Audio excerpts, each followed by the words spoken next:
Ready to Love season 4 or 5. On this week's episode, we saw the guys bringing the ladies to meet their exes. This video is about Tasia and fake femininity. It's a video I've been wanting to do for a very long time. It's just that it's been crazy busy for me, but I want to take 5 minutes to do this video about Tasia because I think a lot of women find themselves in the lane that Tasia through it. I want to know what you think. Thank you so much for your love and your support. Thank you for picking up those books for me. Thank you for those comments. I will be in the comments trying to respond to as many comments as possible. Did you watch Ready to Love season 4 or 5, episode 8 this week when the guys brought the ladies to meet their exes? What did you think? Be sure to watch my review video and also see the what's coming up next. Tasia, initially, I liked her. If you don't know who Tasia is, let me show you her picture. As a matter of fact, I'll show you the banner I made for her for my Ready to Love review. And initially, I liked her. I was like, yes, Tasia is saying all the right things. This is Tasia in that video I did. Being real does not make the cut. She said, being real does not make the cut. And so when I heard her interview video, I was like, okay, I really liked her. She's a full-figured woman. I hope that's the correct term because, they change every day and I can't keep up. All I know is I'm fat and I need to lose 15 pounds in 6 months, okay? And so initially I really liked her, but as I listened to her more, I got that she was overly confident. She was even mad that she was at the bottom of the list 2 weeks in a row. And I was like, instead of you getting upset and getting mad to see her, I would try to figure out why I got into the bottom. The second week, she met with the guys and she was like, yeah, I was in the bottom. What's up with that? And I just felt like I felt like she felt like that she was perfect, she was great, and that she had absolutely nothing to work with. And instead of her feeling this way, her ego was hurt. And it was like, well, why was I in the bottom versus figuring out? And she had a date with a group date with a couple of the guys, and she was the first lady to get there. And instead of her trying to figure out why she was in the bottom, she was mad at them for putting her in the bottom. Okay. Also, I had said in one of my other videos, and I know a lot of you did not agree with me, that I felt that she was overly confident. There's absolutely nothing wrong with being confident. I think we should be confident.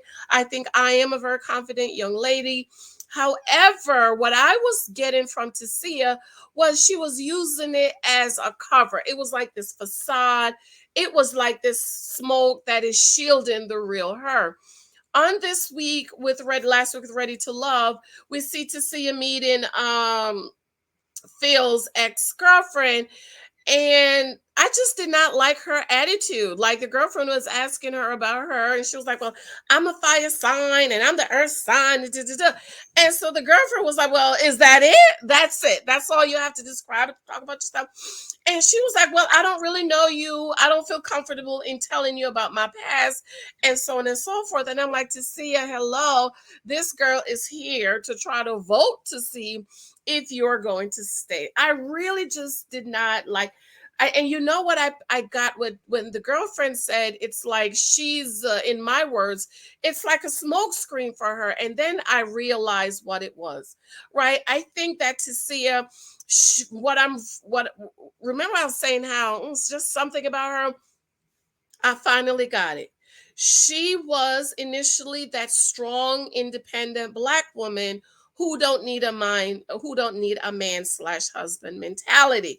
Apparently, it's not working for her, and so now she has decided to come over into the traditional and the feminine lane.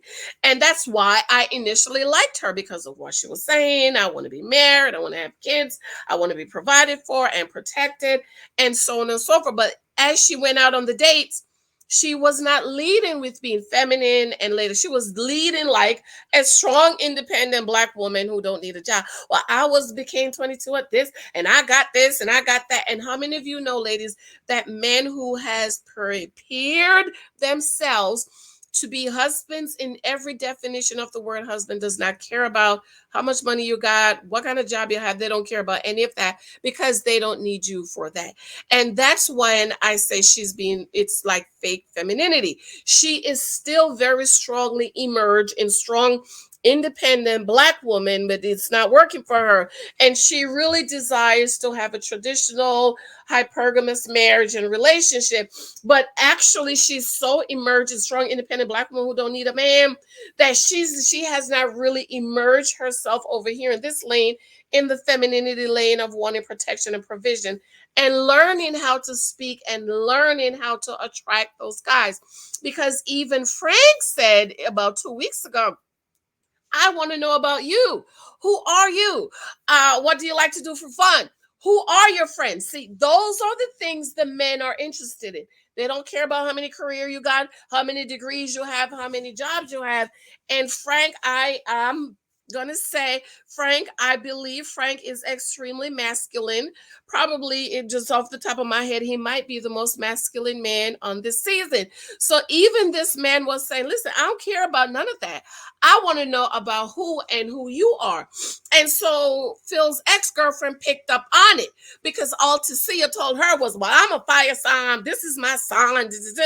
And the girl was like, well, that's it. That's who you are. So I hope for those of you who are watching that you're really starting to see and understanding that the strong, independent Black woman who don't need a man attitude does not attract the masculine man that you want. You have to renew your mind from being strong, independent Black woman who don't need a man, and renew your mind to femininity, to wanting a husband, to provide, to protect, and so on and so forth. Because she wants to be married. She wants to have children. She wants to be provided and protected, but she just has not immersed herself in femininity and in renewing her mind. And so technically she is still leading with strong, independent Black woman who does not need a man. And that's going to keep you single for the men that you want. You can get somebody, a beta male who needs you, who, all of that over there. But over here, with the man who needs you for your femininity, for your fertility, for your graciousness and your softness, for your ability to support, your ability to respect and honor and submit, it's just not going to work.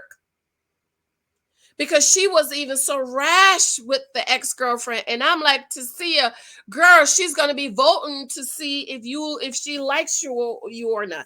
And her energy was just, I don't like the word energy, but she was just off. And even Phil said, this is the first time I'm seeing that she's not as confident as she presents herself to be.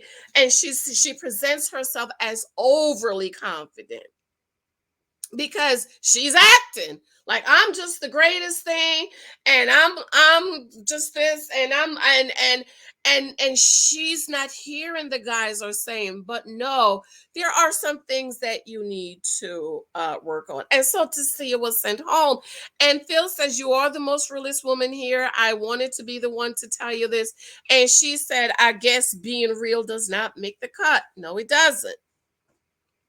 You can't be rash and all of those things and think that that's going to make the cut, because no, that's a turn off, because it was even a turn off to the girl, to Phil's ex-girlfriend.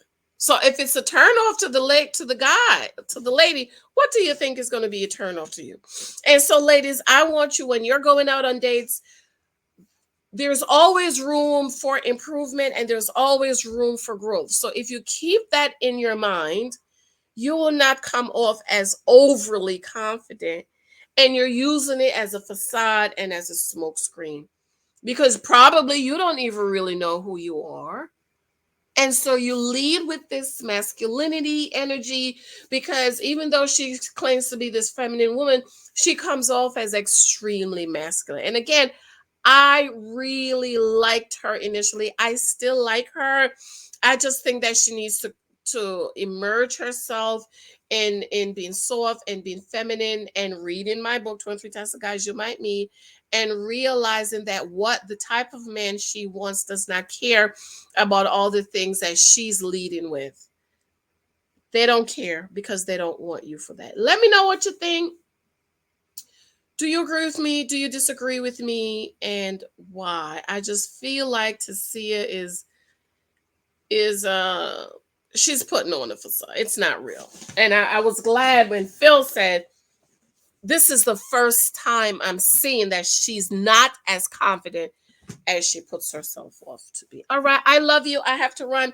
Let me know what you think. Be sure to check those reviews out. Also, remember these books are perhaps still on sale. If not, pick them up anyways. Leave a review for me. T-shirts on Etsy.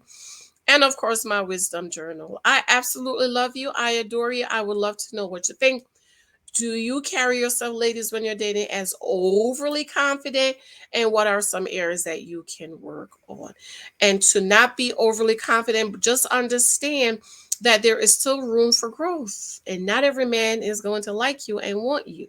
Okay? And just remember, we have egos. And so those egos will get bruised. I have to run. Love you. Bye.